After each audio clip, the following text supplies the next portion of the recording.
Par cik atspēru uzsprāgu 46. ienāca tāda filozofija domās ar Kārli, domājot par risinājumiem, par šķūningu varētu tā saukt. Lētāk varianti, kā salabot, pieņemsim, paņemt sēdinātās atspēres un ielikt tās tajās MTS koilās.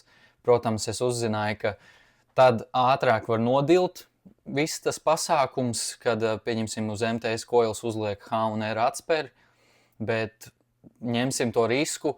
Es ierakstīju info internetā, teorētiski šitai atspērēji vajadzētu derēt 46. Tāpēc technical sheet, kur garums sanāk, tas varētu būt priekšā 225 un 240 otrajā. Tātad aizmugurē būtu 240 mm neiespriegot atspēri, tas varētu būt labi, jo es mērīju, man 250 bija uzsvērts šitas MTS, un būtu ideāli, ja vēl tas diametrs varētu būt tāds, ka der iekšā tā cepurīte, kur tu regulēji to atspēri, jo tad es varētu vēl regulēt šitās jaunās atspēres, un tad būtu vispār prīmā.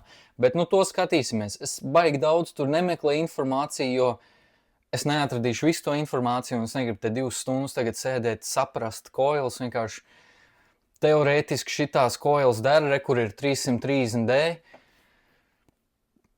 pasūtīju, pēc nedēļas 2 atnāks, uzliksim virsū un redzēsim, vai uz mašīnas tās derēs.